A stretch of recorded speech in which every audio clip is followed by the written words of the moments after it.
afternoon. I am happy to join you to talk about deacons and the changes affecting deacons that were approved by the General Conference earlier this year. I am Anita Wood and the Director of Provisional Membership, Deacon Support, and Certification in Specialized Ministries. Just as a reminder, all the references I will make to the Book of Discipline and the paragraph numbers are to the 2012 Book of Discipline and can be found in the red line edition, which is on our webpage at gbhem.org/BOM.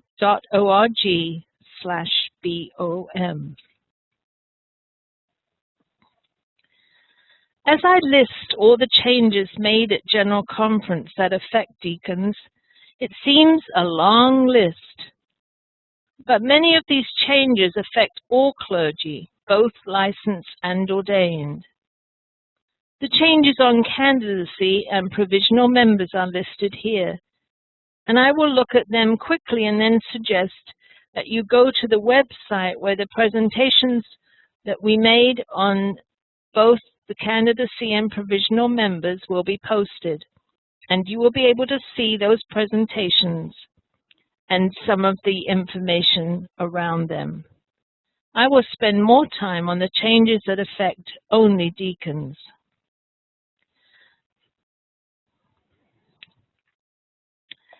The rest of the list are those I will be speaking of today. The major changes for deacons are ordination now to word, service, compassion, and justice, and the way the Book of Discipline lists the possibilities for deacon appointments. I will spend most of my time looking at paragraph 331, but I wanted deacons to have this full list of all the changes in order to be able to reference them.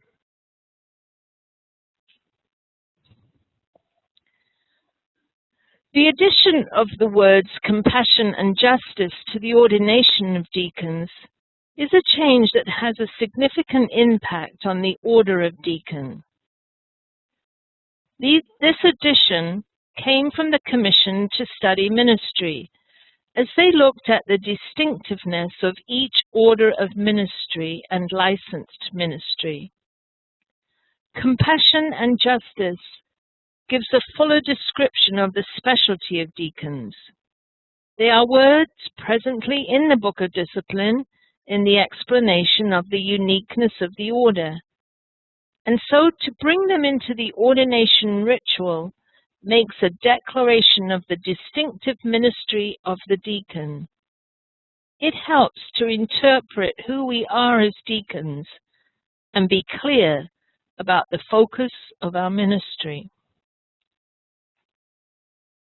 Here, in a nutshell, are the changes in candidacy, the common experience for all candidates on orientation to ministry, the orientation to ministry event, and the possibility of group mentoring. The changes made in paragraph 327 in provisional membership are around the discontinuance process and retirement. Discontinuance must have the approval of the Board of Ordained Ministry and be brought to the clergy session, and in the case where it is without the consent of the provisional member, there will be a right to a fair process before the Conference Relations Committee of the Board of Ordained Ministry. Provisional deacons will no longer be retired if they reach the mandatory retirement age without being approved for ordination. They will be discontinued. Anyone who has been a provisional deacon and wishes to continue beyond the age of 72 will therefore be employed as a layperson. This takes effect January 2013, remember, so anyone who is already retired as a provisional member would remain that way. Requirements for ordination have been changed, and I would ask you to look more closely at these. The board must be satisfied at the physical, mental, and emotional health of the person seeking ordination as a deacon. The second one listed here makes it clear that a proclamation presentation may be submitted to the Board of Ordained Ministry rather than a sermon.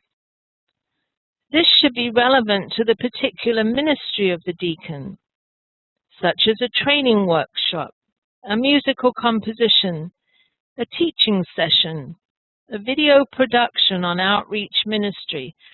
I could go on, but I'm sure you get the idea. An opportunity for the deacon to demonstrate their own unique ministry setting. A Bible study, including a detailed plan and outline, must also be submitted. The fourth requirement here has been added for both deacons and elders, and is a response to our mission of the church. How has the person coming for ordination demonstrated fruitfulness in their ministry? It asks for a project, and so can be related once again to the unique setting of the deacon. As you look at the ordination questions, you will find them listed in a more thematic way and more relevant to the practice of ministry. I dealt with these in detail in the presentation on provisional membership, which I did earlier, and which will be posted on our website. There is an emphasis on integrating theological understandings into the practice of ministry, and to speak to ways the person seeking ordination works to fulfill the mission of the church and be fruitful. So we come to paragraph 331, which has been changed substantially, but more in its ordering rather than its content. Other paragraphs were brought together in this one to hopefully give more clarity to appointments and accountability.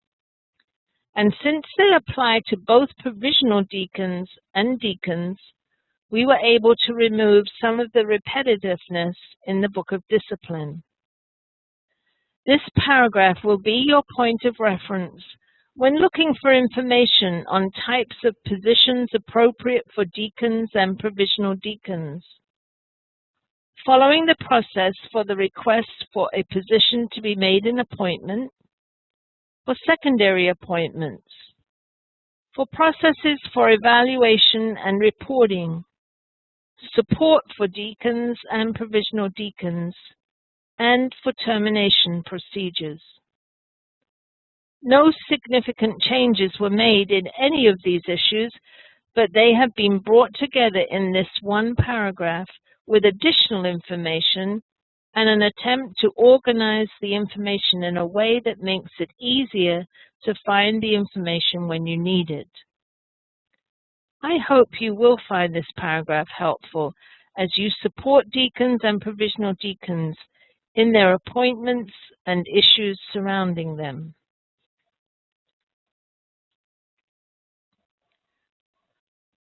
This addition to the responsibilities of the Board of Ordained Ministry emphasizes the importance of deacons having a mentor, life coach, pastoral counselor, or a spiritual guide. You are encouraged to make this happen in order to stay healthy. This may be a question to be asked of all deacons and provisional deacons on their annual report.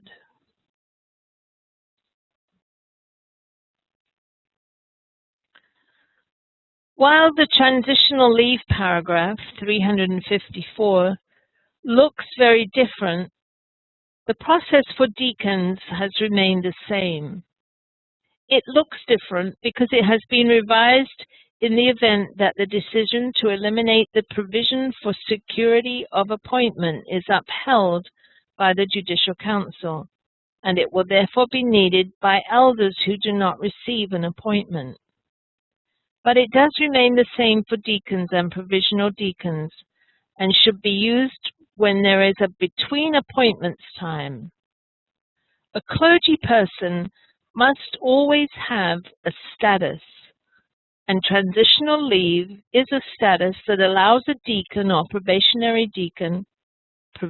deacon, to continue to serve on committees and be active in the conference while seeking an appointment. It will now be able to be used for up to 2 years, which is a change from the previous 1 year. And the 90 days notice will still be in effect. Paragraph 358 now has the title, Medical Leave Due to Medical and Disabling Conditions that Prevent Performance of Ministerial Duties. This paragraph used to be the incapacity leave. Once again, this is a status for clergy, but one that must be authorized by the Conference Relations Committee, Board of Ordained Ministry, and conference in consultation with the Board of Pensions. I want to be loud and clear to deacons and all clergy at this point. If you are ever contemplating a change in your status, please consult with your conference officials and the General Board of Pensions and Health Benefits. You need to know how any change will affect your pension and health care benefits. Conferences are changing healthcare plans every year, and there may be requirements for staying in a plan. Thank you for being with us today for this legislation webinar. We're happy to give you this information and to let you know you may always contact us if you have further questions.